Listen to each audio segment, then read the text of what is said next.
How's it going, guys? My name is Zach. I am the owner and CEO of F&M Exteriors. A little bit different of a video today. I wanted to talk about how I pretty much started a business with nothing.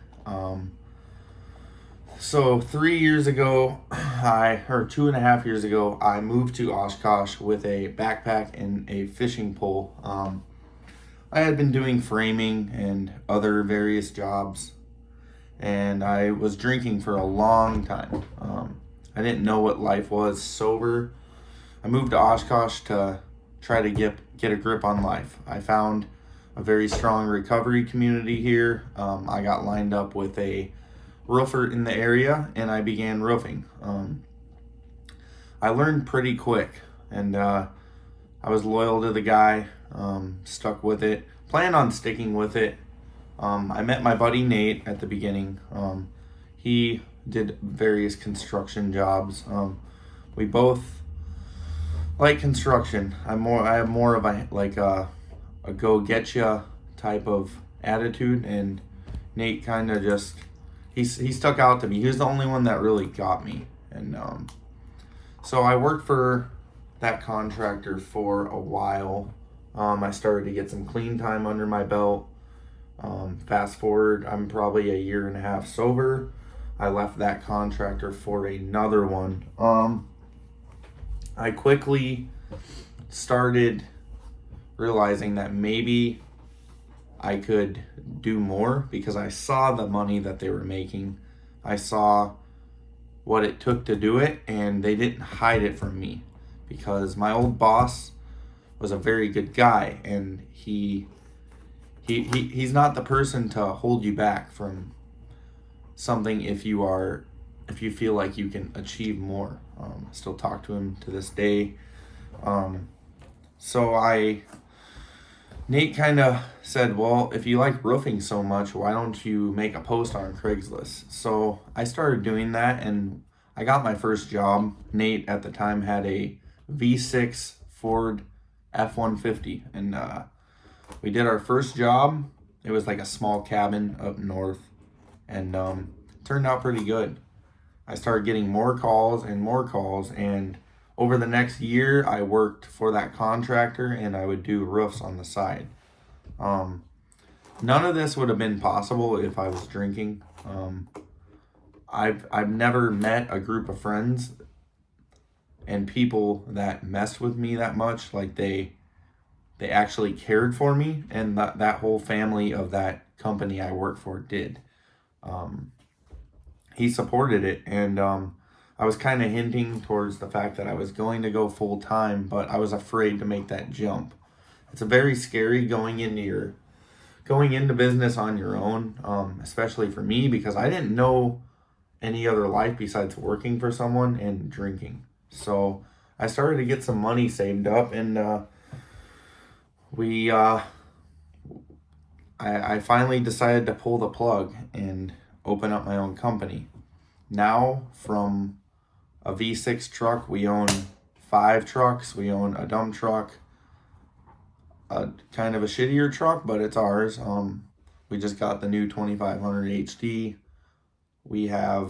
I purchased my father's truck, which is really special to me because my dad gave me my first van, and I got a DUI in it. 3 years later, after many letdowns for my dad, I always thought I'd be going nowhere. I said, hey Dad, let me buy your truck, and that was kind of cool. Nate has his own truck. It just shows what sobriety can do for you. I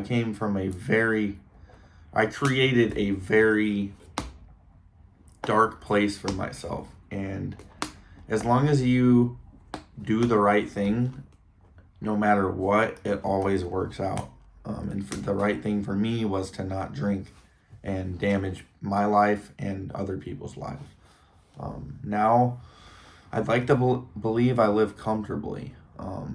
It's not always easy running a business or being sober, but I know that it's the right thing to do. I'm I'm starting to build a little bit of a name for myself. And at the end of the day, I don't want to be number one. I don't want to be better than anyone. I just want to live a comfortable life. It's the first couple years are rough. The first year is rough.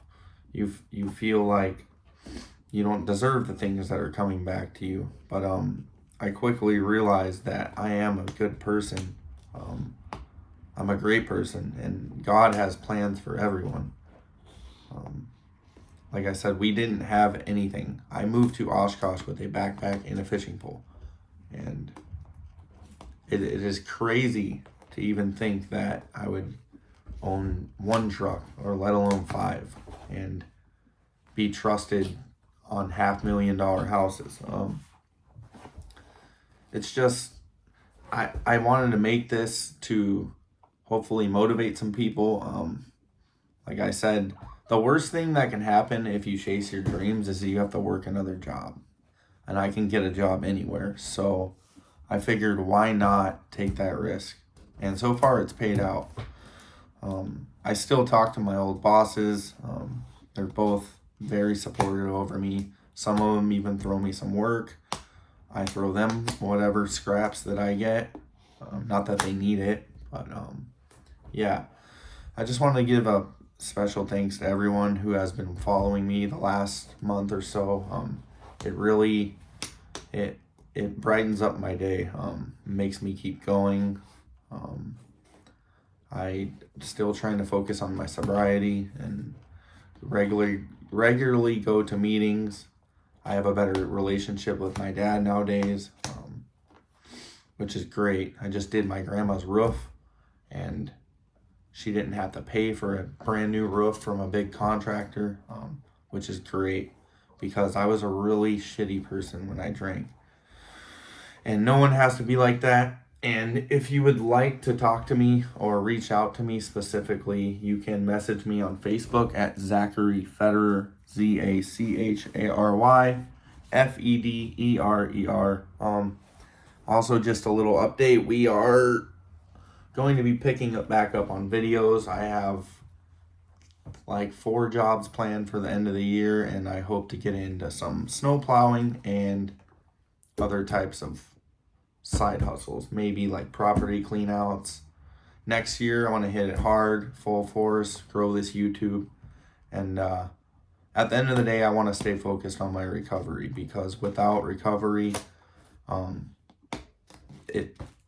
of this would be possible. Without Nate's support, this wouldn't be possible. Without me believing in myself internally, this wouldn't be possible. Because if I listened to half the people that said that I wouldn't do nothing with my life, I wouldn't be anywhere.